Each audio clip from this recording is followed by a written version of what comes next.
Rain drizzled against the glass outside, streaking the lights of Houston into blurred ribbons. Inside the modest French bistro, the warmth was deceptive. Candles glowed on each table, cutlery clinked, and the low hum of conversations carried a rhythm of ease. But at a small table by the window, that ease fractured. Hilary Dean sat alone, her purse resting on her lap, her fingers pressed tight around the strap. One hand unconsciously moved to her belly, for months along, barely showing beneath her loose sweater, but unmistakably there. She had counted her money 3 times before leaving her apartment.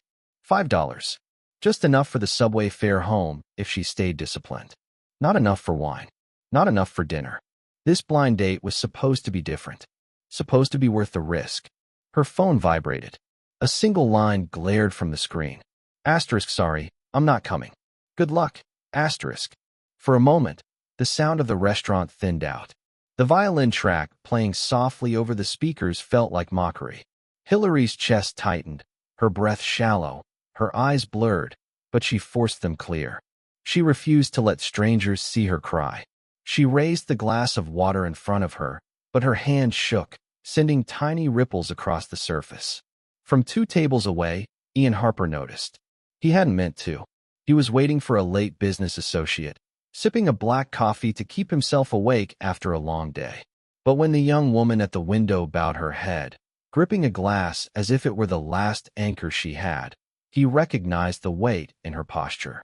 He had carried it himself once, years ago when grief had eaten his evenings whole.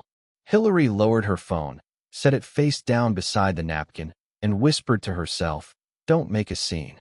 She reached for her coat. If she left now, she could still catch the last train. She would go home hungry, but at least she would escape this humiliation. Ian set his cup down. Something in him refused to let her leave like this. Abandoned, invisible, dismissed by nothing more than a careless message. He stood, crossed the short distance, and stopped before she could walk away. "You shouldn't go home on an empty stomach," he said, his voice even, respectful. "I'll sit with you." Nothing more than that. Hilary froze, startled. She lifted her eyes to meet his. His suit was dark, pressed but not flashy. His presence steady rather than imposing. She searched for an angle, a motive, but found none. Her throat tightened. "Why?"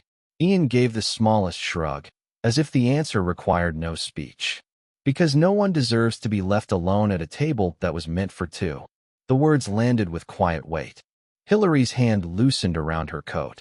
For the first time that evening, she allowed herself to breathe. She gave the faintest nod, as if clutching at a branch while sinking in deep water. Ian pulled out the chair opposite hers. The candle between them flickered, casting both their faces into a fragile circle of light. A new door, barely visible, had just opened.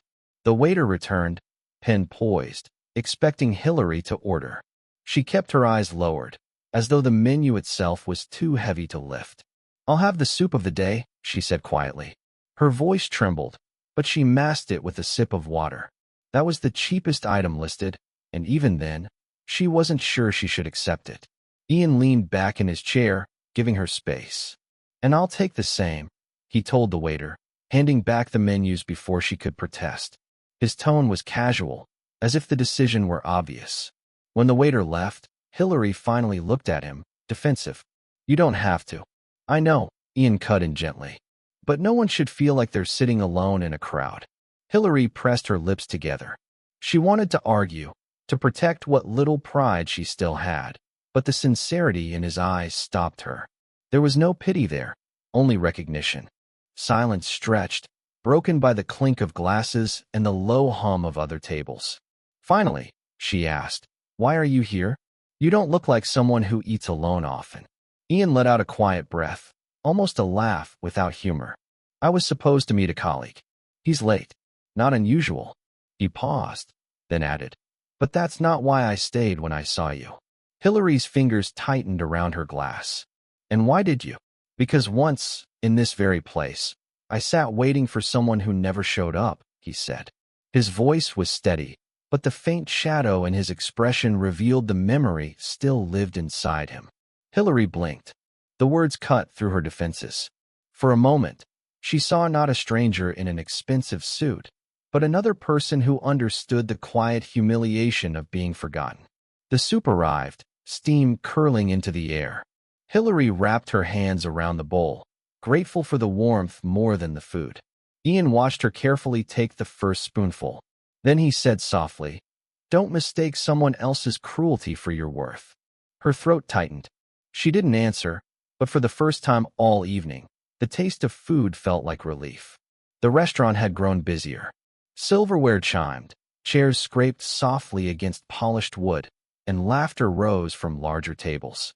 Hillary, however, kept her shoulders tight, as if every sound reminded her she didn't belong here. The manager, a man in a crisp vest, approached their table with a polite smile that didn't reach his eyes. He leaned slightly toward Hillary. "Miss, I believe this table was reserved for later, perhaps." Before the words could settle, Ian set his spoon down. His voice was calm, but it carried. "She's with me. This table will do just fine." The manager straightened immediately. His eyes flicked from Hillary to Ian, recognition dawning. His smile sharpened into something respectful, almost deferential. "Of course, Mr. Harper. Please take your time." Hillary froze, the name striking her like a cold draft. Harper. She had read that name before, on the side of high-rise buildings, in the headlines about billion-dollar projects. Her gaze shifted back to him, searching his face. The tailored suit, the quiet composure, the way the staff bent around him. It all fit. Suddenly, the warmth of his earlier kindness felt complicated. "You?" Her voice was barely a whisper. "You're Ian Harper." He gave the smallest nod, as though the fact meant less to him than the steam rising from his untouched bowl. "Does it change what we're doing right now?" Two people sharing a meal. Hillary's hands tightened around her napkin. Heat rushed to her cheeks, not from embarrassment, but from the sense of being tricked, even unintentionally. "I thought you were just someone who understood. I don't belong at this table. Not with you." She pushed back her chair, the legs scraping harshly against the floor. A couple at the next table glanced over, sensing the tension. Ian didn't reach out to stop her. He simply said, steady and low, "Don't let one bad text or my name decide your worth tonight." But Hillary shook her head. To her, his words sounded too much like mercy, and mercy felt too close to pity. She turned toward the door, her pulse loud in her ears. The rain outside waited for her. The moment Hillary stepped outside, the night swallowed her. Rain hit the pavement in silver streaks, soaking her coat within seconds. She pulled it tighter around her, one hand instinctively protecting her belly, but the chill cut through anyway. The restaurant's warm glow fell behind her like a world she had never belonged to. She hurried toward the subway entrance, clutching her purse as if it could shield her from the humiliation pressing in. Her shoes splashed through shallow puddles. By the time she reached the bottom of the stairs, the electronic board above the platform flickered. Last train departed. Her breath caught. That $5 bill in her purse was all she had. Not enough for a taxi. Not enough for a mistake. She leaned against the cold metal rail, rainwater dripping from her hair, and swallowed the panic rising in her throat. The baby inside her seemed to press against her ribs, a reminder of how much more than just herself she had to protect now. Back above ground, the streets were nearly empty. Cars hissed past, their headlights blinding for a second before leaving her in darkness again. She pressed herself against the brick wall of a closed shop, trying to decide where to go. And then a shadow stretched across the sidewalk. A black umbrella tilted over her head, shielding her from the downpour. Hillary turned. Ian stood beside her, not in a polished image, but simply a man holding an old umbrella, its edges frayed, the handle worn smooth by years of use. "You'll freeze out here," he said quietly. His voice carried no authority, no command, only concern.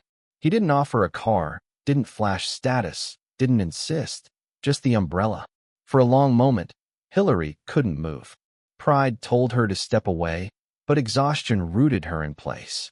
Finally, she exhaled, letting the umbrella's shelter cover her shoulders. They began walking, neither rushing nor speaking much. The city around them was reduced to the sound of rain and the soft glow of street lamps bouncing off wet pavement. Hillary's steps slowed, the weight of the evening finally giving way to silence.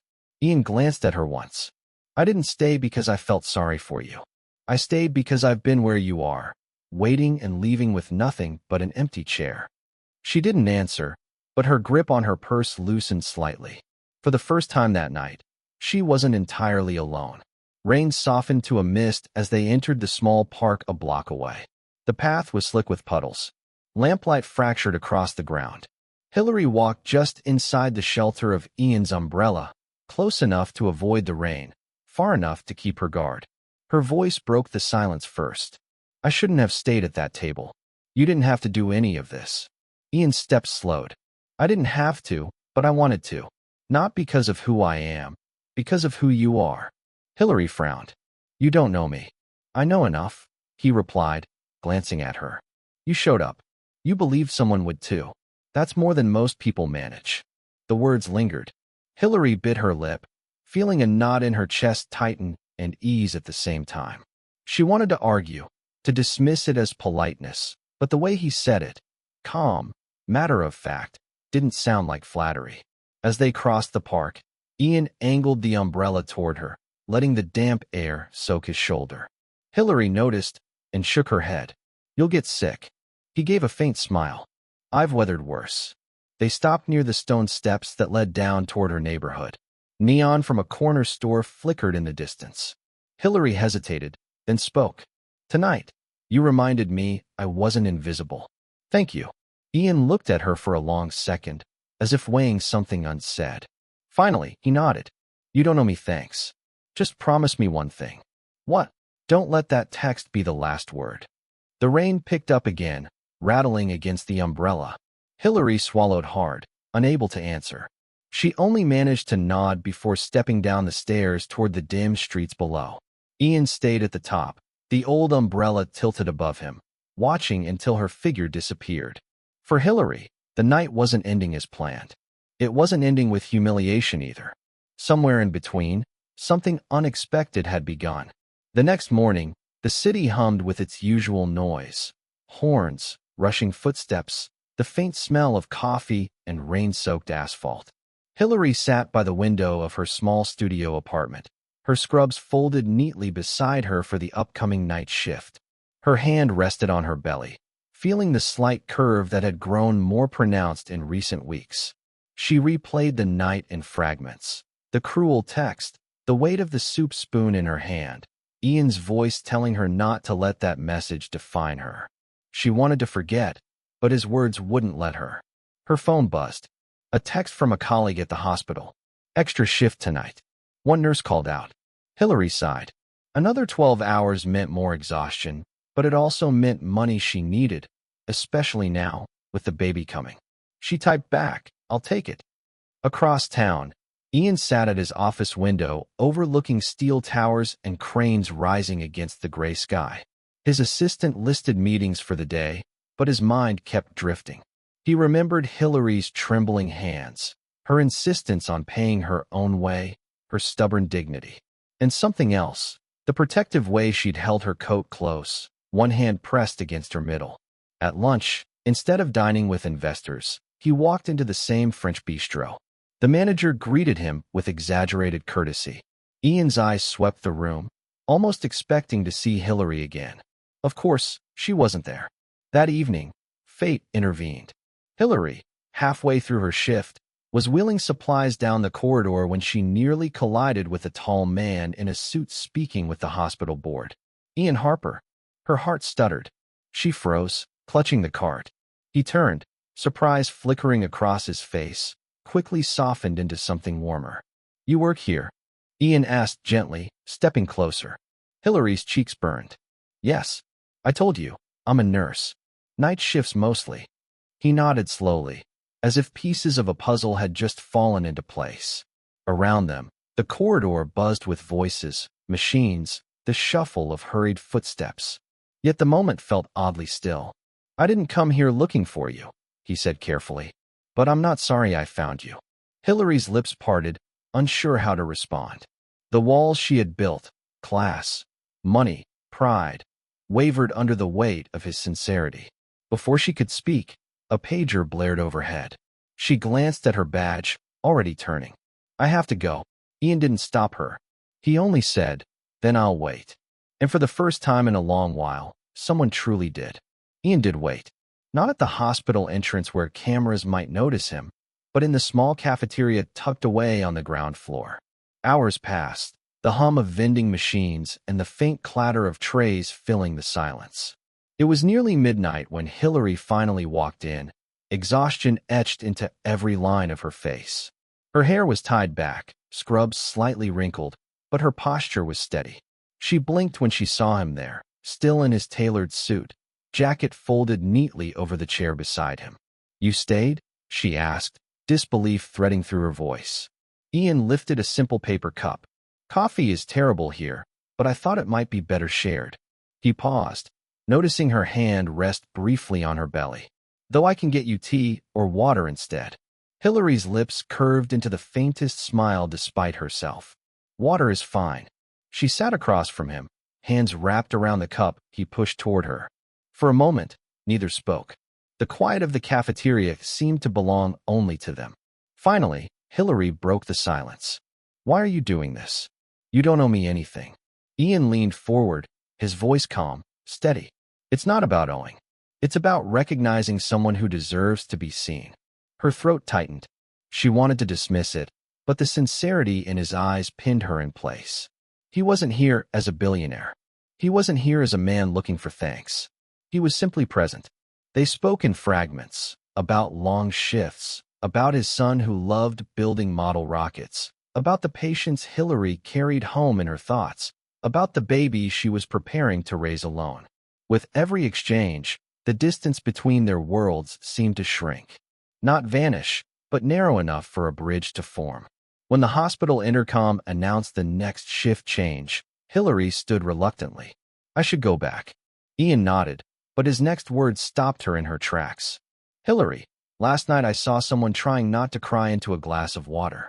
Tonight, I see someone holding an entire ward together with less sleep than most people could handle, while carrying new life.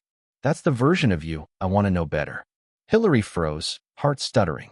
For the first time in years, someone had noticed not her flaws, not her struggles, but her strength. She left without answering, but as she walked back down the corridor, she realized her hands were no longer trembling. The hospital cafeteria encounter lingered in Hillary's mind long after she left. His words, the version of you I want to know better, followed her down the sterile hallways, replaying against the steady hum of monitors and footsteps. The next evening, Ian appeared again. Not in a suit this time, but in a simple button-down, sleeves rolled. He wasn't there to intrude. He waited in the visitor's lounge, reading the day's paper. A man who seemed strangely at home among the restless air of the hospital. Hillary spotted him on her break. You can't keep showing up like this, she said softly, trying to sound stern. Ian folded the paper. I'm not here to make a scene. Just to remind you that you don't have to go through all of this unseen. Before she could respond, a voice cut in. Mr. Harper. Hillary turned. One of her supervisors, Dr. Chun, stood nearby, eyes flicking between them. Respect in his tone was clear. Ian's reputation preceded him, but Hillary felt her chest tighten. This was exactly what she feared, her personal life bleeding into her professional world. When Dr. Chun walked away, Hillary exhaled sharply. Do you know what it looks like? You, a billionaire, waiting around for me in my workplace. People talk, Ian. I don't need whispers following me down these halls. Especially not now. Her hand moved to her belly. The gesture unconscious but protective. Ian's expression softened. He nodded slowly, not defensive, but thoughtful. Then tell me where to stand so that I can be near without casting a shadow on you. Her lips parted, words caught. No one had ever asked her that. Not an old boyfriend, not even friends. They always took space, rarely offered it. Still, she shook her head. It's not that simple. But as she walked back to her shift, Hillary realized something unsettling. It was simple. The real complication was the way his presence made her feel, seen, steady, even hopeful. Later that night, Ian left a note on the cafeteria table where she often sat. Folded, plain, nothing elaborate, just a sentence in neat handwriting. The world may watch, but only you decide how you're remembered. Hillary read it alone at 3 a.m., her hands trembling. For the first time, the whispers she feared felt less heavy than the silence she used to live in. Rumors did spread. Hillary heard them in fragments. Nurses whispering in the break room. The way 2 interns fell silent when she walked in. The pregnant nurse with the billionaire. It wasn't cruel, not yet, but it made her skin prickle with unease. That unease deepened when she returned to her tiny apartment late one night and found her sister Rachel waiting outside her door. Rachel had driven in from New Orleans, worry written across her face. "Hillary, is it true?" Rachel asked before Hillary even set down her bag. "People are saying you're seeing Ian Harper." "The Ian Harper?" Hillary's throat tightened. "We're not." She stopped, unsure how to explain what even she couldn't define. Rachel pressed on. "Do you know what kind of spotlight that puts on you on us? You've worked so hard to keep your life steady, to stay invisible enough to breathe. And now," she shook her head, "men like him don't save women like us. They ruin them when the cameras turn, especially when you're about to be a single mother." The words cut deeper than she expected. Hillary had lived in the shadows of low wages, long shifts, and sleepless nights. She had built her life carefully, brick by brick, not for glamour, but for survival. And yet, Ian's voice echoed in her memory.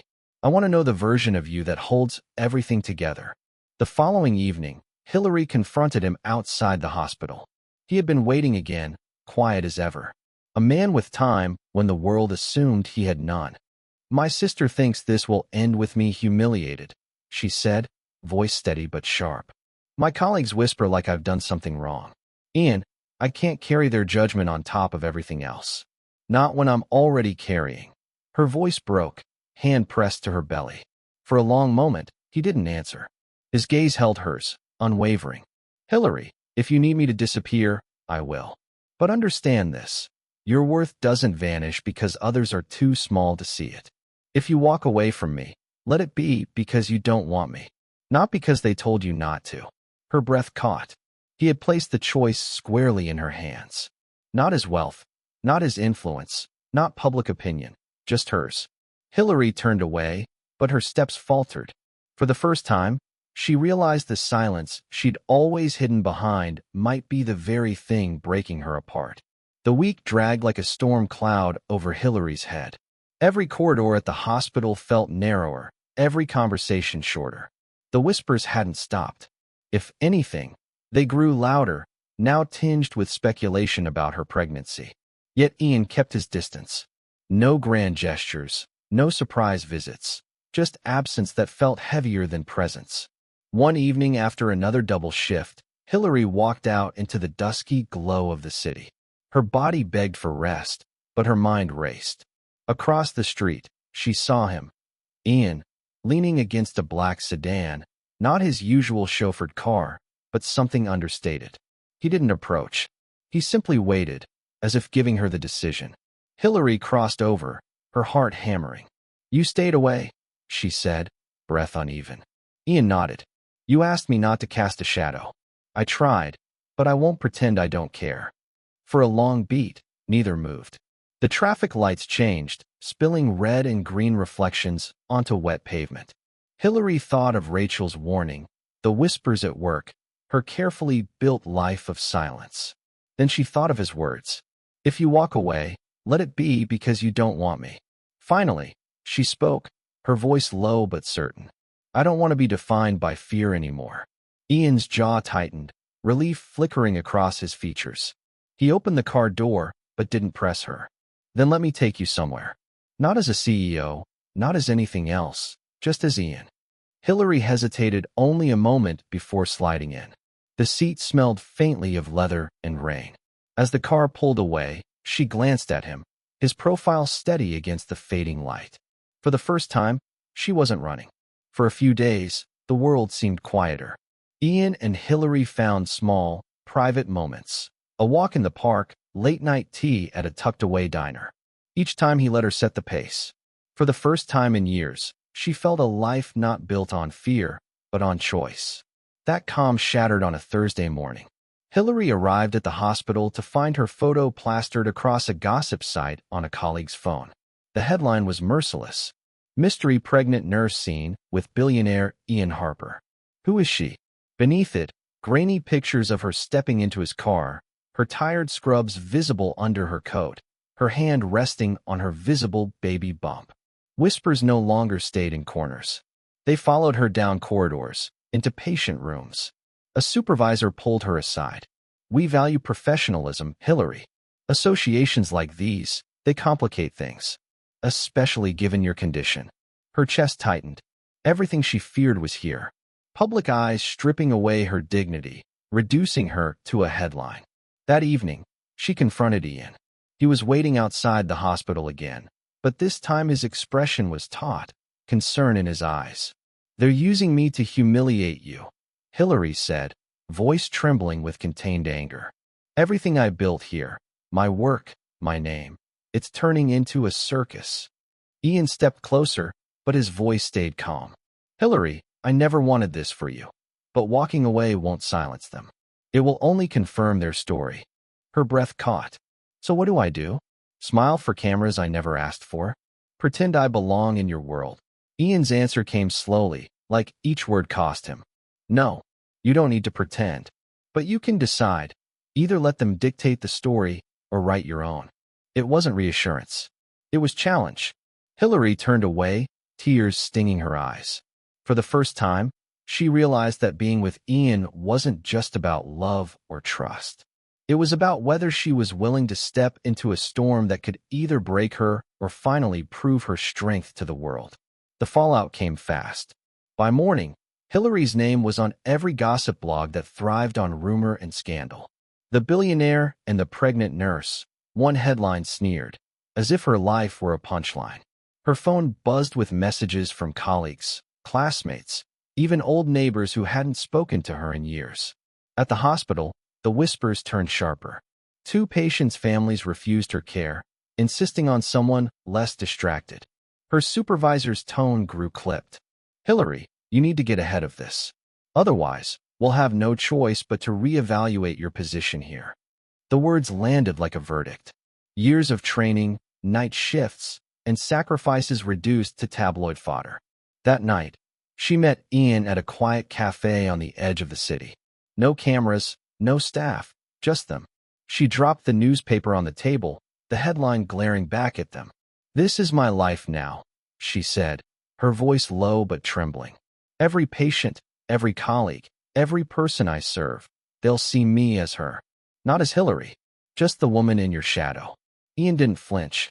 He leaned in, his voice steady, almost raw. Then let's take back the shadow. Tell the truth before they decide it for you. Hillary shook her head. You don't understand. You have PR teams, lawyers, a name that bends the story in your favor. All I have is a badge, a paycheck, a reputation I just lost, and a baby on the way. He was silent for a long moment. Then, Hillary, I can't erase the storm, but I can stand in it with you, if you'll let me. Her hands tightened around the paper. Tears threatened, but she blinked them back.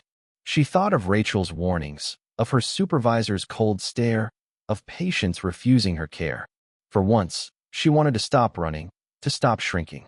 But could she? Ian reached across the table, not to grab her hand, but to slide a folded page toward her. A draft of a statement he'd written, but never released. Not polished by PR, just his own words. The first line read, "She is not my scandal. She is my equal." Hillary's breath caught. She looked at him, then at the page. In that moment, she realized the storm wasn't only about her dignity. It was about whether she was willing to stand in the light at all. Hillary sat with the folded page in her hands long after Ian had left the cafe. The words on it weighed more than the ink could carry. She is my equal. They were too bold, too exposed, too much like a line that could change the trajectory of her life and her baby's. Back at the hospital, the pressure mounted. Her supervisor called her in, closing the office door with a click that echoed like a gavel. Hillary, the board is concerned. Until this settles, we're considering suspension. Patients are asking questions we can't ignore. Her throat tightened. Suspension wasn't just about lost pay. It was about losing the trust she had built, shift by shift, night by night. That evening, she stood at her apartment window, rain streaking the glass, the city lights blurred like her future. Rachel sat across the room, arms crossed, worry etched in every line of her face. "Hillary," Rachel said gently, "this isn't just about him.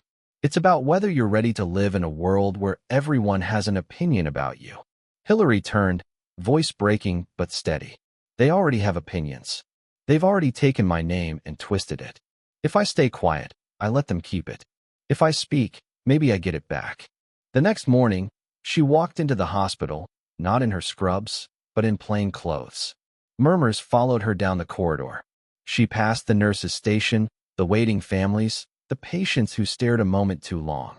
Each step felt heavier, yet sharper, like she was cutting her own path. Ian was waiting outside the hospital entrance. No entourage, no car, just him. When their eyes met, the tension that had coiled around her chest loosened just a fraction. "You're ready?" he asked. Hillary nodded, clutching the folded page, her other hand resting on her belly. Her voice was calm, almost defiant. "We tell them all of it." They walked side by side toward the press that had begun to gather. Cameras raised like weapons. Flashbulbs sparked. Questions shouted. For a moment, Hillary wanted to run. Then Ian spoke, voice steady, carrying across the crowd. "She is not a story for you to twist. She is not my scandal. She is my equal." Gasps rippled through the press line. The microphones turned toward Hillary. This was the moment she feared, the moment she had avoided. Her palms were damp, but she lifted her chin. "My name is Hillary Martinez. I am a nurse. I'm going to be a mother. I have nothing to be ashamed of, and I won't apologize for being seen."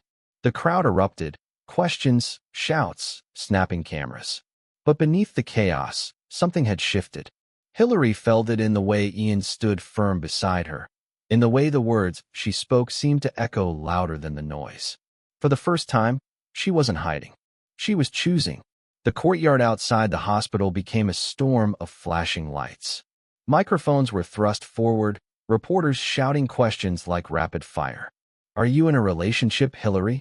Did you pursue him for money? Ian, is this your attempt at image repair?" Hillary's heart pounded, but Ian's hand hovered near hers, not touching, not leading, simply steady. An anchor if she chose to take it. She didn't. Not yet. This was her moment. "I didn't pursue anyone," Hillary said, voice strong enough to cut through the clamor. "I work night shifts. I live paycheck to paycheck. What happened wasn't planned. It wasn't staged. It was just real. And I won't let anyone twist it into something dirty."